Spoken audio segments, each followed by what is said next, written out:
Telling people who over-intellectualize that they just need to feel their feelings to heal from their trauma is not effective. It's like telling people with anxiety that they just need to calm down. For a lot of us, we're not even like consciously trying to avoid our feelings. For a lot of us, even when we try to feel those feelings and channel that, nothing comes up. So the whole just feel your feelings rhetoric, like it's not fucking helpful. What was helpful to me was realizing and accepting that this whole analytical side of me is a critical part of my process. What was helpful was realizing how trauma works in our body and how it works to disconnect us from our bodies for a reason. Because those feelings that we felt when that trauma was happening, those are big, unsafe feelings. So it blocks us from being able to tap into those things. It was helpful because it allowed me to come up with a strategy for feeling safe enough in my body to feel my feelings. Another thing that was helpful was realizing that I didn't just have to feel within my body. I could also communicate with my body. Your body, it's almost like it has a second brain. It will literally listen to you. If you ask it like, why won't you let me feel?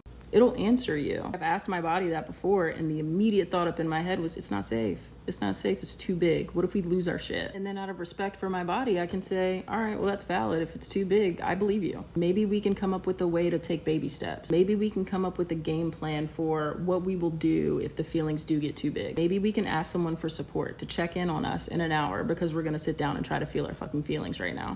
Revisiting those big feelings that we felt when terrible shit happened to us is not going to feel safe to a lot of us. We're not able to just like tap in and do that shit. So while I'm really happy that so many people are learning how to just like feel your feelings and kind of flow with that, that's amazing. Not everyone is built like you, and that's okay. Some of us have to think our way through that shit. So I think some better advice other than like just feel your feelings might be to encourage people to come up with a strategy and ways to feel safe in their body to feel their feeling. Maybe it's better advice to take it a step at a time and just practice feeling safe with the feelings that you can feel in current day instead of trying to jump all the way back to the past right now if your body's resisting that. Maybe there's different advice that we can give people who are struggling to do this thing that maybe they know they need to do. For whatever reason, they don't have the resources yet to feel safe to do that. Because the thing is this, coping mechanism, whatever, they're all designed to protect us.